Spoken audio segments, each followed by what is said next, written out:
Hello. അപ്പോൾ ഇന്നത്തെ ലഞ്ചിൻ്റെ ഒരുക്കങ്ങളൊക്കെ ഒരു കുഞ്ഞു വ്ളോഗായിട്ട് ചെയ്യാമെന്ന് വിചാരിച്ചു. കുറേ ദിവസമായി ലോങ് വീഡിയോ ഒക്കെ ചെയ്തിട്ട്.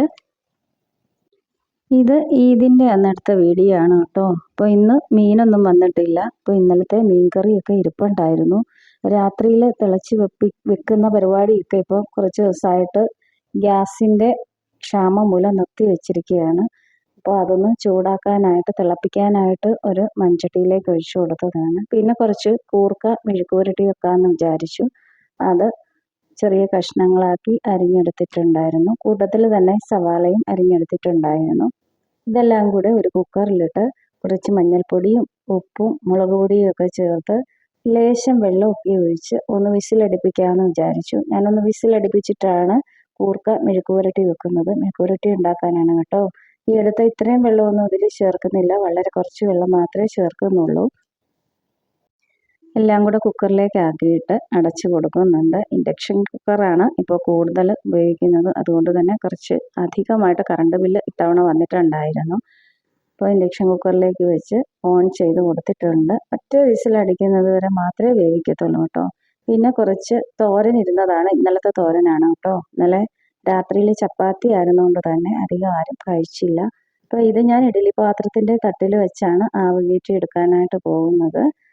അല്ലാതെ നമ്മൾ ചൂടാക്കുമ്പോൾ എത്രയാണെങ്കിലും കുറച്ച് വെളിച്ചെണ്ണ ഒഴിക്കേണ്ടി വരും. അത് ഒഴിവാക്കാൻ വേണ്ടിയിട്ട് കുറച്ച് നാളായിട്ട് ഇങ്ങനെയാണ് ഞാൻ ചെയ്യുന്നത്. ഞാനൊന്ന് പുറത്തോട്ടിറങ്ങിയതാണ് കേട്ടോ. നമ്മുടെ മാവിലൊക്കെ നിറയെ മാങ്ങ പിടിച്ചിട്ടുണ്ട്.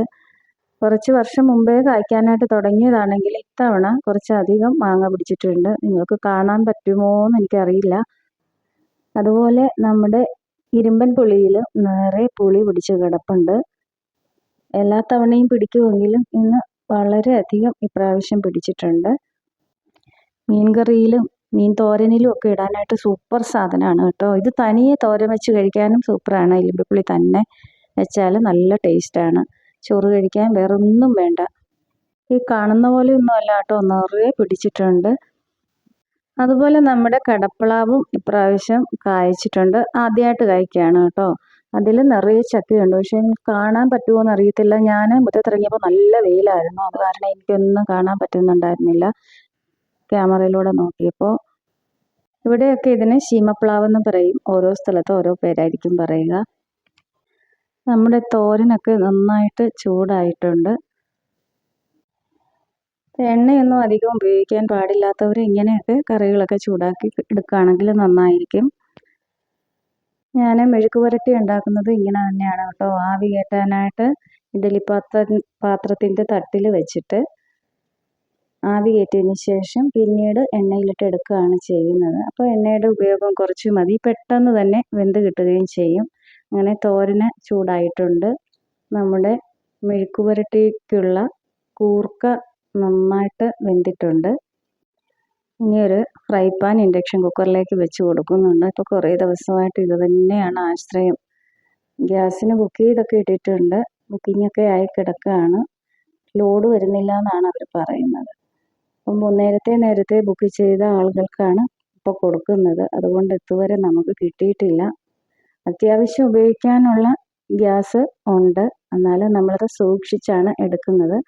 അങ്ങനെ പാൻ ചൂടായപ്പോൾ അതിലേക്ക് വെളിച്ചെണ്ണയൊക്കെ ഒഴിച്ച് കൊടുത്തിട്ടുണ്ട്. അതിലേക്ക് കറിവേപ്പില ഇട്ട് കൊടുത്തിട്ടുണ്ട്. ഇനി കൂർക്ക അങ്ങ് തട്ടി കൊടുക്കുകയാണ്. ഇതിൽ തന്നെ സവാളയും അരിഞ്ഞ് ചേർത്തിട്ടുണ്ടായത് കൊണ്ടാണ് ഞാൻ അതിൽ തന്നെ അരപ്പ് ചേർത്തത്. അല്ലെങ്കിൽ സവാള വഴറ്റി അതിനകത്ത് അരപ്പ് ചേർക്കുകയുള്ളായിരുന്നു. ഇത് മമ്മി നേരത്തെ അരിഞ്ഞു വെച്ചതാണ് കേട്ടോ ഒരുമിച്ച്. അതുകൊണ്ടാണ് ഇന്നിങ്ങനെ ചെയ്യുന്നത്. എങ്ങനെ ചെയ്താലും നല്ല ടേസ്റ്റാണ്.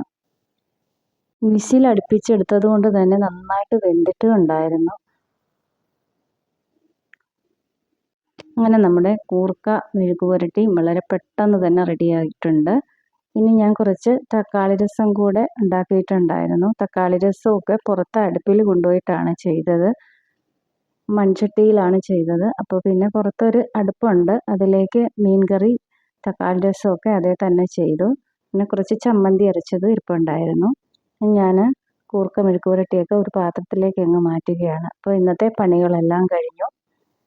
മീനൊന്നും കറി വെക്കാനില്ലാത്തത് കൊണ്ട് തന്നെ വലിയ പണിയൊന്നും ഇല്ലായിരുന്നു. അപ്പോൾ എല്ലാവരും ഈ വീഡിയോ കണ്ട് സപ്പോർട്ട് ചെയ്യുക. ഇതുവരെയും സബ്സ്ക്രൈബ് ചെയ്തിട്ടില്ലാത്തവരുണ്ടെങ്കിൽ അവർ ഒന്ന് സബ്സ്ക്രൈബ് ചെയ്യുക. അപ്പോൾ മറ്റൊന്നുമില്ല, മറ്റൊരു വീഡിയോയുമായിട്ട് ഉടനെ വരുന്നതായിരിക്കും. രാത്രി 7:30 എൻ്റെ ലൈവ് ഉണ്ടായിരിക്കും. അപ്പോൾ എല്ലാവരും ലൈവ് കയറി കാണുക. അപ്പോൾ മറ്റൊന്നുമില്ല. Thank you.